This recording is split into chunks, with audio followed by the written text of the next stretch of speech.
on today's episode of All Skin Folk and Kinfolk, I was meeting with I'm not going to say their title. I was meeting with an individual on one of the projects that I'm working on. And they were talking to me about some hiring that they were doing and why they were, not going to be choosing a certain candidate. And I'm thinking that they're going to say, it's because of a skill deficiency. It's because something that has to do with, the person's ability to perform the work. But no, they said, I just feel like I don't want to bring no more black people. Keep in mind, this person is also black. Talking about, I don't want to bring no more black people onto the team because I just feel like after everything that was with DEI and stuff like that, like some of the black people that was hired on, is really giving us a bad name. Why are you saying us? Do you think that because I'm black and you black that, I'm of the same mindset? Like, it just blew my mind. But of course, like, I'm in a work setting, I'm in a professional setting. So I'm like, I said, can you elaborate on that? Because to me, I'm always going to give you an opportunity. I'm always going to give you a chance to dig yourself out of the hole. And you know what they did? They dug the hole even deeper, talking about, well, I just feel like, a lot of them that was brought on, are not the easiest to work with, blase, this, that, and the third, and I just understand why, like, some of our white counterparts, some of our non-black ethnic minority counterparts really don't want to work with them. And so I just feel like, to balance out the team, I would rather hire somebody who is non-black, even if that means that, I might have to hire somebody who's a little less qualified. I just feel like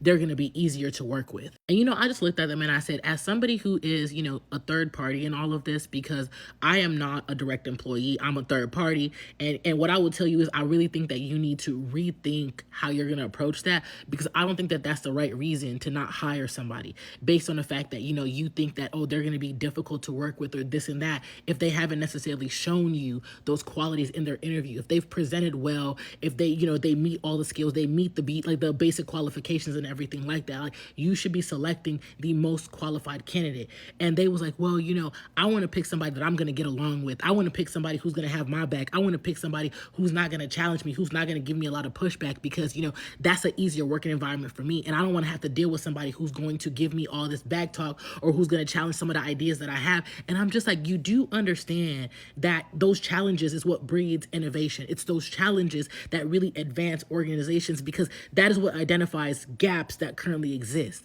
And when I tell you, like, they was taken back, they was like, so are you trying to say, like, my thought process and the way I'm thinking about it is wrong? And I said, I'm not telling you that it's wrong or that it's right. I'm simply telling you that, I want to challenge you to think about it in a different way. And I'm sorry if this is not the direction that you thought this conversation was going to go in, but I genuinely feel like I owe it to you to at least be authentic and honest in what I'm saying in my response to you, because you've come to me to share your thoughts on something. And I just want to make sure that I am also being transparent about, the flaws that I see in your way of thinking. And when I tell you the way that they changed the topic so quickly to shift to something else, because you thought that I had the same type of mindset as you, because you thought that I was going to be over here kicking. Like, no, like, black people are losing opportunities at disproportionate rates, right? And as a black person, why would I want to contribute to that? Especially in the type of situation that we're in right now. Like, we as a whole gotta do better. We have to do. If you're not gonna hire somebody, let it be because there's a skill deficiency. Let it be because they don't meet the qualifications. Let it be because they're not a competitive candidate, but not because you don't want to get pushed back, not because of this, not because of that. Make it an actual valid reason. And I'm seeing this way too often right now. And it's just sickening. Before y'all are like, what are you going to do about it? What are you going to do about it? Are you just going to tell us? Are you just going to tell? What else can I do about it? There's nothing else I can do about it, right? I've looked at the handbook. I've looked at everything. There is nothing else I can do. And so I wanted to kind of share the story, because I'm sure that there's other people who have similar ideologies, similar thought processes. And it's like, I'm hoping that this would at least change one person's mind around the way that they're thinking about folks. Because when you deprive people of opportunities that they are qualified for, most times overly qualified for, right? You're not just hurting them.